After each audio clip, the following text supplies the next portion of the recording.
O maior contador de histórias que eu conheci na minha vida, o tio Massimino. Ele nos contou outra história também muito importante, que o nosso velho bisnono trouxe da Itália, quando veio para cá em 75, algumas coisas. E ele trouxe alguns livros, romances. Que livros eram esses? Nós não saberíamos se não fosse o tio Massimino. Se não fosse o tio Massimino. Os livros foram herdados pelo nosso nono agora, o nono João, que morava ali. Esse, muitos de nós o conhecemos, o nono João. Ele herdou esses livros. Acontece, porém, que no tempo da guerra do Brasil com a Alemanha, era proibido falar italiano. E quem falasse italiano ou se metesse com coisas italianas ia parar na cadeia. Como parou na cadeia, aqui em Rodeio, o nosso querido e santo Frei Bruno. Naquela época, as autoridades policiais, não sei se eram melhores ou piores do que hoje, de fato é que prenderam o Frei Bruno pelo simples fato de ele ser alemão. Então, eles prenderam lá numa sala da prefeitura, aquela parte velha da prefeitura. Prenderam o velho Frei Bruno aí. No dia seguinte, quando o velho prefeito Silvio Scos foi para o trabalho, encontrou o Frei Bruno lá num canto sentado, rezando o seu terço. E o Silvio perguntou aos funcionários: o que está fazendo esse homem aí? Aí contaram a história.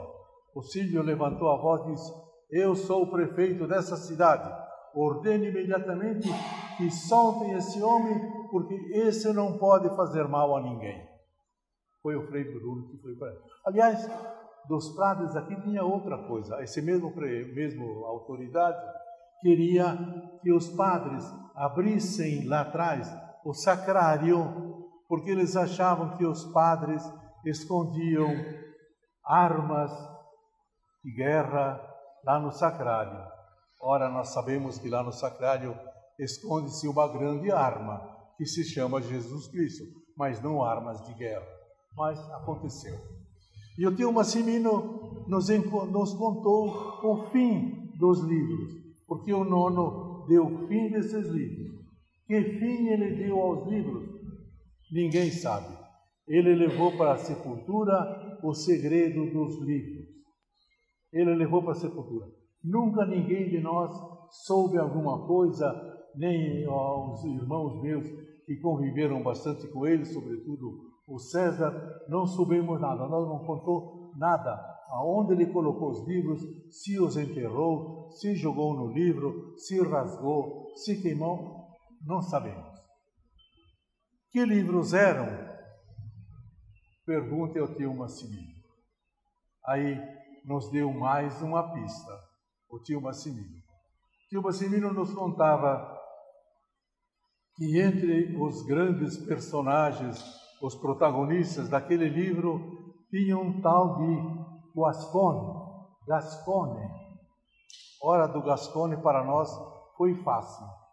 O Gascone nós logo fomos ao Gascon, do francês, do livro Os Três Mosquiteiros, do Alexandre Dumas.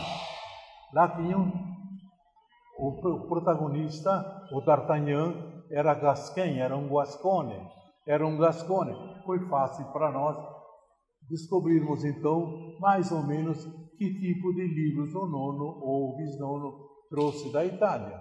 Certamente eram os Três Mosquiteiros do Alexandre Dumas, porque tinha um Gascone lá no meio. Foi isso quem contou, tio Massimino. Não disse eu que ele é o maior historiador? Ele era assim mesmo. E o nono trouxe uma outra coisa muito importante, que essa eu vi, essa eu presenciei, sou testemunha histórica disso aí. Era um livro de orações, livro pequeno, assim, pequeno, que o nono João herdou e no qual ele rezava lá em casa, na velha casa, naquela varanda da frente, aonde tinha uma cadeira de balanço. O nono não podia ir à missa porque estava doente, então nos domingos de manhã ele rezava por aquele livro que veio da Itália. Era um livro pequeno assim. Esse eu vi. E por aí ele rezava. Por quê? Porque ele era daqueles homens prudentes que queria ter óleo sempre na vasilha para poder reacender a sua lâmpada e ter a lâmpada acesa quando o noivo Jesus Cristo viesse. Ele lá arrumava o seu azeite. Assim fizeram os nossos antigos. E o Senhor João, nono João, sempre procurava. Quantas vezes ele veio para a missa aqui, não sabemos, mas que ele vinha aqui nessa igreja. E nós sabemos do interesse pelas coisas. Tem até aquela história que é um fato, hein? Que eu não soube, eu soube também através do tio Massimino, que aconteceu com a tia Tchede. A tia Tchede é a mãe da Miros, a mãe da Dirce, e do Tony e companhia bela, desses aí todos. Essa era a tia Tchede. O nono chegou lá na casa da tia Tchede para fazer a averiguação a quantas ia o azeite naquela casa, as lâmpadas. O nono chegou lá e perguntou para a tia Tchede: Tchede, vou dizer em italiano, depois eu traduzo. Quem é que tem sulla corona qua? Quem segura o terço? Em italiano não se diz puxar o terço. Em italiano se diz segurar o terço na mão. Quem está segurando na mão o terço? Perguntou o nono para a tia Tchede. E a tia Tchede, que foi uma mulher super espirituosa, eu acho que mais espirituosa, não, espirituoso não, mais espirituoso do que ela, só o marido dela, o João. O tio João, ele não era espirituoso, o tio João era espiritual, era diferente, é diferente. Esse era o tio João, que nós conhecemos, muitos nós, ao menos os filhos dele. A tia Tchede respondeu o que para a pergunta? Não, quem segura o terço nessa casa? E a tia Tchede, muito espirituosa, ou o cioldo, ou o prego. Quem segura o terço aqui nessa casa é o prego, lá na parede. Espírito da tia Tchede, mas sem dúvida não era só o cioldo que ele segurava, mas era o espírito dos nossos antepassados, que procuravam ter azeite nas suas lâmpadas. E assim era o nono, assim eram os nossos pais, e nós somos agora os descendentes. Eu estou vendo que dos netos e bisnetos do nono João, que estão aqui agora, eu sou o mais velho. Ninguém me ganha. Tem alguns que são mais velhos do que eu, mas não estão aqui. É a Érica, a irmã da Dirce, não está aí, né? Não está. Nem a Hilda, que é filha da tia Rosi, ela está aí?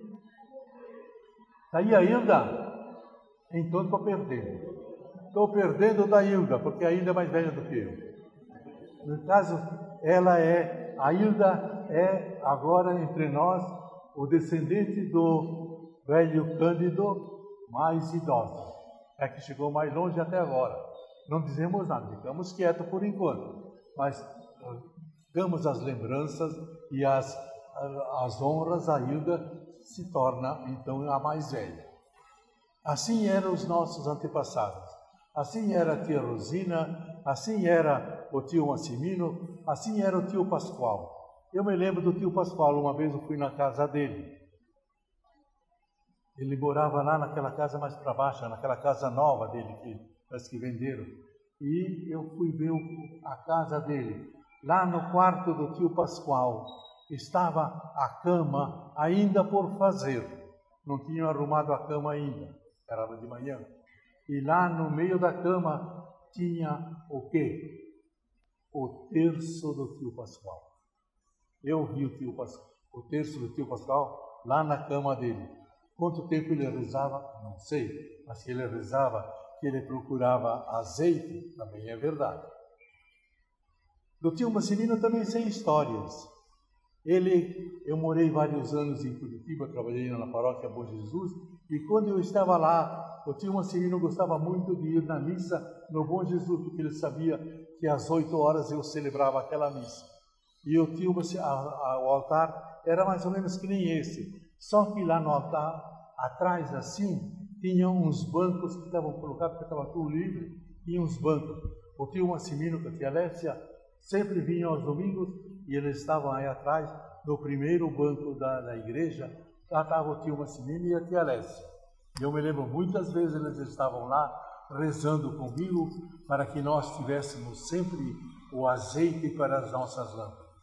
Meus queridos irmãos, queridos parentes e amigos, vamos guardar também nós esta fé, essa vontade de querer ter sempre azeite em nossas lâmpadas, com as quais nós pudéssemos iluminar o caminho para a chegada do nosso Rei, para aquele que é a nossa sabedoria, Jesus Cristo, Filho de Deus. Porque não sabemos quando Ele veio, mas temos a certeza de que Ele virá, como veio para todos os nossos antecedentes, nossos antigos parentes que viveram entre nós e que já foram com Ele, já participaram do cortejo do Cordeiro, do cortejo do noivo e foram para a vida eterna. Que Deus nos encontre assim, previdentes, prudentes, sensatos, como Deus encontrou sem dúvida os nossos antepassados. Então minha alma canta-te, Senhor, quão grande és tu, quão grande és tu.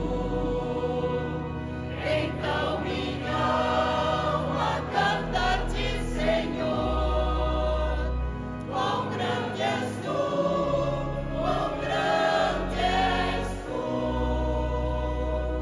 Quando a vagar nas matas e florestas, o passarinho alegre ouça cantar, olhando os montes, vales e campinas, em tudo vejo seu poder sem par.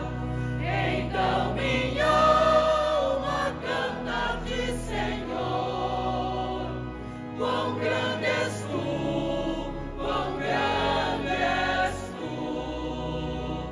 Então minha alma canta-te, Senhor, quão grande és tu, quão grande és tu.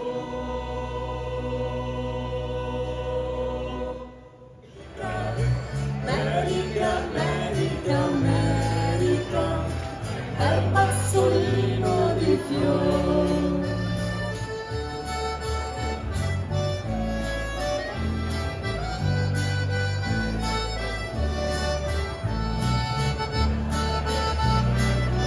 Na frente de mim, eu tinha uma outra pessoa, um senhor, da mesma idade que eu, e também estava calado. O resto falava com as mãos, com os pés, né? E um falava italiano, outro argentino, outro português. Dirce estava lá, deve lembrar disso, né? E eu quieto lá, porque eu falo muito pouco de italiano e o dialeto muito menos. Mas eu tive que falar, afinal de contas eu sou italiano. E aí eu olhei para essa pessoa na minha frente e comecei a contar essa história do jeitinho que eu estou contando para vocês. E ele foi ficando sério, olhando para mim. E eu pensei, falei bobagem. Tem palavras que eu erro, que eu não sei, usei no sentido diferente. Aí eu parei e pedi desculpas. Olha, te ofendi de alguma forma? Ele disse, não, pelo contrário. Por que você não bateu na porta que aquela senhora te mostrou? É a minha casa, é a casa do teu bisneto. Eu quase caí duro, né? Na verdade, é uma casa vizinha dele. E aquilo deu um estalo, foi o gatilho para eu começar a procurar documentos e tal. E aí fomos bem para frente, e no final eu não sabia o que fazer com aquele material, eu tinha que deixar para a posteridade. Estão aí os nossos netos, os nossos filhos que estão na fase que não interessa, mas um dia vão se interessar. E a única forma que encontrei seria num livro, porque ninguém lê 2 páginas na internet. E aí eu, como eu não sei escrever, eu pensei, eu vou ter que procurar alguém, eu vou contratar alguém para escrever o livro, eu vou dar as informações. Tá bom. Aí a Nara disse para mim, escreva então o que você vai dizer para essa pessoa que você vai contratar. E eu comecei a escrever a introdução do livro hoje e mostrei para a Nara para ver se estava de acordo.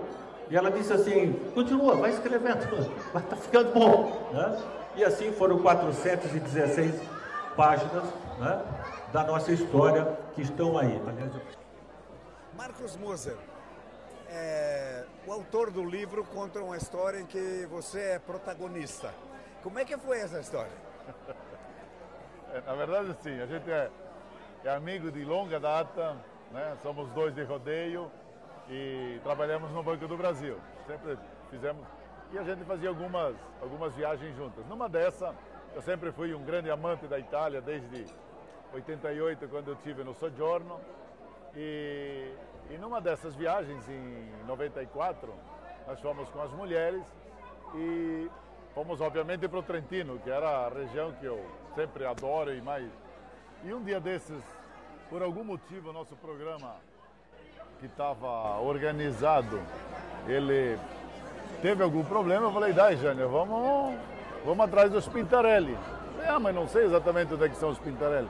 Tu não me falou que é lá no lago de Caldonazzo? Eu falei, sim, então vamos para lá. Aí fui.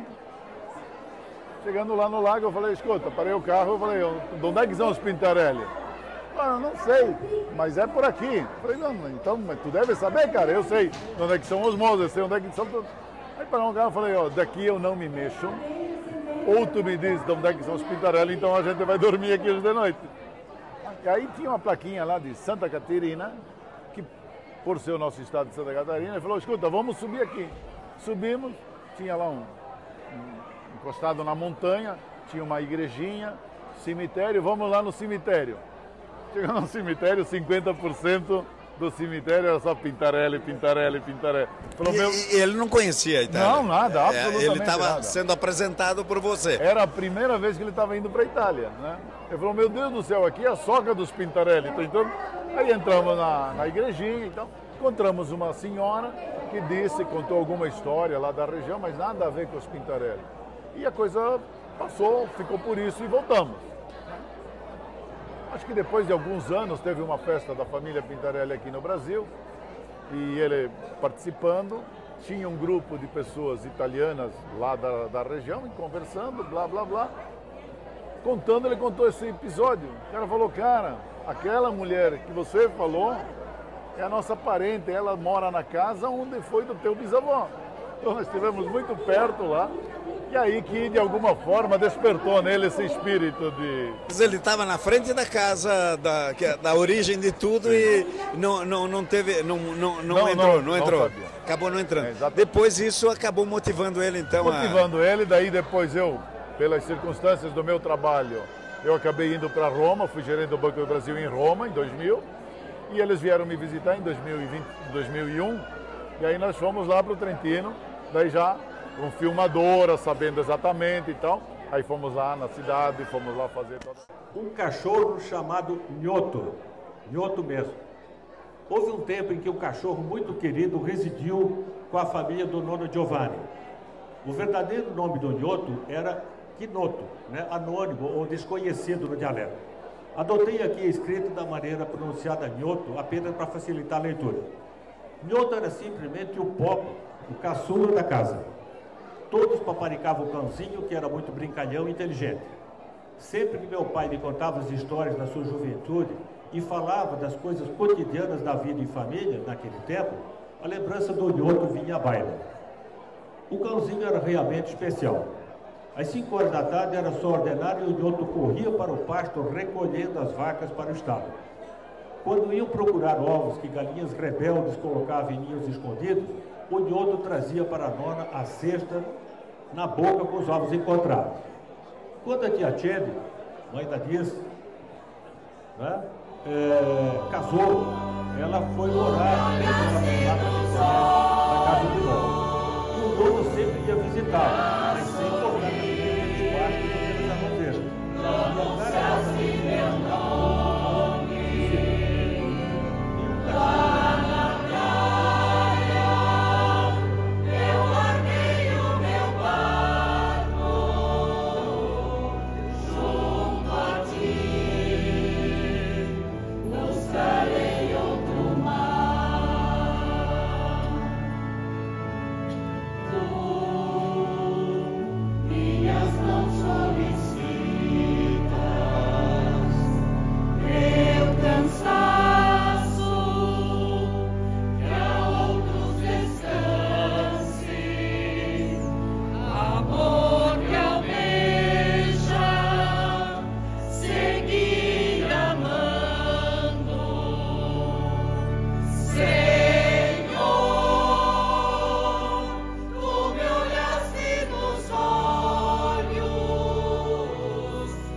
pronunciasse meu nome.